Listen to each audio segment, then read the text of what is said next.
Loose Women, it is... New moves to combat incidences of domestic violence. New domestic homicide reviews will oblige police and other agencies to review the circumstances surrounding the death of a person aged 16 and over, where domestic violence, abuse and neglect were factors.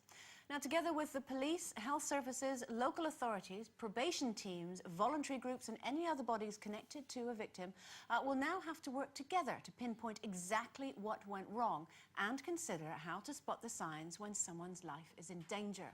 So, will this help after another life has been lost? And if we ourselves spot the signs of abuse in others, do you think it's our duty to intervene? Yes, I think it is our duty to intervene. Whether you can make somebody change their life is another matter. I think it's brilliant. I think if they're looking into reasons why domestic violence is resulting in death, I welcome it. I think it's really, they should review it anyway. And it's interesting to me that there's been a rise in the number of young people affected by domestic violence, because in my life, I was in a physically abusive relationship when I was very young. And when you're that sort of age, you don't tell your parents. What do you class as very young? 17, and I don't know how any of the agencies could have helped me on my way, but what I did was I kept it from my mum because I didn't want to worry her. In fact, she only found out very recently that it had actually been going on, but I had sort of, it resulted in, you know, he was aggressive and he did actually beat me up. But there was one particular thing that happened where he had a sunray lamp and I asked how to use it, and he knew that it could only be used for a certain amount of time, but didn't tell me. And so left me in front of this machine, which was a different kind of abuse, knowing full well that I would get burnt. And I ended up with third-degree burns, went to hospital on my own, went home to my mum, and my mum said, oh my God, you know, you've got to come home. So that was the thing that got me home, and thankfully, my mum instilled in me massive high self-esteem, so I had the courage to get away from this man. And it wasn't easy. I had to build up the courage to get away. I think it's awful. I don't know if people feel they're ever free from something like this, often until the person is actually dead. You know, and the options of getting away from an abusive partner are very limited. I wonder, looking at it after the event, how much that can actually do, because people tend not to involve outsiders. You keep it a secret. I did. And if a friend is going through something similar, I would get involved, and I have tried to help a friend out of a relationship, but it's very wearing because you do it time and time again. And if they don't listen, it's frustrating, isn't it? Yeah, exactly. I think I would. I think it's very important to have somebody to tell when you're going through that, because I think what we don't want to do is we don't want to tarnish that person's relationship where your family's concerned, as ridiculous as it sounds. You know, you protect them, and you know, it is weird. I've had violent relationships, and there was one particular. I was quite young, and I didn't see it at the time as abuse. I would say that would be very dramatic for me to say that, because at the time, because I was brought up by my father to always fight back. You know, if I got a smack, I'd fight back. So it'd end up in a physical fight between the two of us. So I always thought that wasn't abuse, until one time. They show remorse as well. When they do these things, they actually show that they know that they're bad. Exactly. But there was just the one time when I actually felt different, and I hadn't actually done anything. We were having an argument, and he just turned around and absolutely punched me so hard I was black and blue in my shoulder, and I actually couldn't move it for a week. And I felt depressed, and I felt hurt and upset by the whole thing. And did you do anything about it? No, it was like, I don't know. I went to, there was a family do, and it was summer, and I thought, shall I just go with a strappy dress on? I mean, it was green by this time. The bruise was massive, and I didn't until the afternoon. And I took my cardigan off, and I sat there, and I wanted somebody to see it. Sure. I wasn't going to say what happened, and when a certain person asked me, oh my God, what have you done? I said, had an accident, fell downstairs. I knew that they knew that wasn't the truth, and it was never mentioned again. But really, maybe I was crying out for somebody to go, this is wrong. You know, but you don't, do you? It's, You don't. it's something that unfathomable to me. I mean, I shouldn't say I'm terribly lucky. You shouldn't be lucky just because you've never been in an abusive relationship. My parents are terribly happy to... I've never seen it. I've never witnessed it within my own four walls. But I do know some... sometimes I think, you know, it's not just about slapping, it's not just about punching. You can ruin a woman's life just by belittling her. Or a man's life. Or a man's life, totally. I do understand that. I do know that occasionally you can try and be an emotional sponge for friends who are in slightly abusive relationships. But then you also have to be able to, when their relationship is back on an even keel, they don't want you to bring that up again. And you almost, it's so difficult to forget that it ever happened. And you want to shake them and say, well, why are you still with him? And then they start making excuses for him and all that sort of thing, and you just have to swallow it. Because adult women are not like children. They cannot be taken away from an abusive relationship. I mean, you know, the authorities can step in with children because they're not adults and they can be taken to a place of safety. But I don't think that the authorities can step in with adults. And women... Don't you think then, I mean, because we touched on at the start of this, just how many agencies or bodies, as it was called, could well be involved? You know, the police, health services, local authorities, probation teams, voluntary groups. You touched on it where you said you don't want to tell anybody because it's embarrassing. You know, you have a certain public image, you're a happily married couple with children, you live in a lovely house and lovely car and everything's going along swimmingly, but behind closed doors, your life is hell. And you don't want to admit to everyone that there are terrible cracks there. So don't you think then that it's so important that there are people that are anonymous that you can talk to, so that you don't have that thing of going back to friends who know what it's really like? All of these people have to be invited in. That's the only thing. You have to be open to the idea of discussing the problems, and most people in these relationships, sadly, they're in denial. Well, if you've been affected by anything that we've talked about today, we've got full details on our website of people that you can go and talk to. Don't suffer in silence. Now, our first guest has been a feminist since she knew what the word meant. And as the presenter of Woman's Hour since 1987, she's never shied away from discussing difficult topics. Now, she's opened up about the hardest subject of them all in a new book about her treatment for cancer and how her little dog made life worth living again. Please welcome Jenny Murray.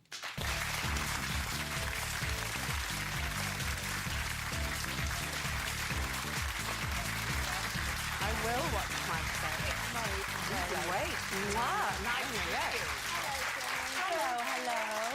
I'm fine. You look incredibly well. Thank you so much. They look well. Well, do you know, loose women, woman's hour, hardly a difference. But it was interesting what you were talking about a moment ago, because I interviewed yesterday Graham Mulhane, who is the brother of Julia Pemberton, who was shot by her violent husband, as was his nephew. And he is the person who has really put the pressure on for this kind of review to happen. Because, you know, he says what you learn from looking at the mistakes that were made in a case like his sister's may well save the life do you mean in of another terms woman in of, future. the authorities getting involved sooner or taking claims more seriously? He knows that she contacted the police a couple of times and mistakes were made. And so by reviewing what happened then, you will learn better practice. It could also give you legal recourse as well. If the police were involved and nothing happened, if you want to go back and get some form of justice, maybe you can say, well, look, on 4 occasions the police came and nothing, you know what I mean? It could give you some kind of legal recourse. Yeah, she was dead, unfortunately. In your personal experience, Jenny, what do you think on this? Do you think that people should open up to friends, or do you think perhaps stick to anonymous professionals who know what they're talking about? I think it's incredibly difficult. I mean, like you, I have no personal experience of it, but I know an awful lot of women who have. Would you be there for a friend if they were? Places like Women's Aid, Refuge, you know, they're terrifically supportive agencies that will do their very best. They're underfunded. They should be funded a lot better. We've just learned that the Poppy organisation that protects women who've been trafficked into this country has lost its funding disgracefully. So we need these organisations so that women have a safe place that they can go to with people who know how to protect and support them. Now, Jenny, you've been through a fairly difficult time yourself recently with breast cancer. How are you now? Well, I'm fine. I say I'm fine. You know, what do you do when you've had cancer? I had My parents died within 6 months of each other. I was diagnosed with cancer on the day my mother died. And then I got a horrible thing after chemotherapy called avascular necrosis, which damages your hips. So I couldn't really walk. And I'd just got my little dog, so I couldn't take him for the walks that I intended to until I got them both replaced. And now I have 2 little dogs, which you saw one for each at hip. the beginning. One for each side. Oh, absolutely. look, Go, you're quick. Which one is which? Butch. That's a joke, by the way. That was my husband's name for him. Is the white one. The one sitting that the big lying one. down. I'm ashamed to say that he wears blue and she wears pink, but they only had 2 colours in those harnesses. I know. And she's called Frida, and he's the sort of rugby prop forward of the Chihuahua world. You know, he's hench, and she's the Kate Moss, all big ears and long legs, and very, very skinny. You looking so well, is this all because the love of a couple of good dogs? Well, you know, what's interesting is when you get to the point where your children leave home because they've grown up, you're going through this, and all the kind of life and energy, all the things that you were really cross about when there were great big shoes in the hallway and you said, clear your shoes away, or there was rap music coming from upstairs, turn that music down, suddenly it's gone. And you have everything's boys. We really have to quiet. point out here, the big shoes 2 belong to boys, the big, size 12s. Okay, they were seriously big shoes. But all the life seems to just drain out of the house. And I kept saying to David, my partner, you know, maybe a dog. And you know, no, too much responsibility. You know, we're free now to do things. And eventually, I, to my shame, played the cancer card and said, you know, oh, when you've been so ill and, you know, you want something to cheer you up and something to look forward to for maybe the next Jenny, 15 years. Why Dog. Chihuahuas? Having had Because big they're sons of small. size 12 feet, why did you go for 2 very small dogs? Because they're small. Right. Because I travel, we live up north in the Peak District, that's where our house is, and I have to work in London a lot. So I needed a dog that was easy to transport, and as you can see, they are. They don't go in a bag, by the way. Well, I do not approve of dogs Jenny, being can I carried in just say, bags. this is something that really struck me because you're such an institution. You're, you know, an intelligent, feisty, feminist woman who presents Woman's Hour, and you've got 2 little chihuahuas. It Why seems would a like woman such like a me have a rat on a string, eh? That's what you were wondering. such a juxtaposition. Because the other thing I wanted to do in this book, apart from discussing the relationship with a dog, which is so And this is it warm here, my and boy Butch. satisfying, is that, you know, people treat chihuahuas as toys. They are not toys. They are dogs. He is the toughest little guard dog you could hope to have. Jenny, can I just say, I was away at the weekend and I read that book from the beginning to the end, and I get you. And I said to the girls this morning, I said, I read the book and I understand your love of dogs. And if people don't have that understanding, it's like talking a different language. I cried, actually, because I'm going through the same. My dog's probably got weeks and I'm just putting it off. And and it just destroyed me. And I know when you write about how they make you feel, you know, I get what you mean, and I totally understand that when you're going through cancer, a dog's love is unconditional. There's no relationship like that of a dog. Yeah. You know, there is no person you will ever meet who will, every time you arrive at your front door, will greet you unconditionally, cheerfully. Do you know, hello, I'm pleased to see you. You know, no grumping, no and you complaining. can read more about that. My boy Butch, you saw him there just on the sofa. There's a book all about him and Jenny, your relationship with him. Lovely, lovely to see you. It's Jenny Murray, everyone.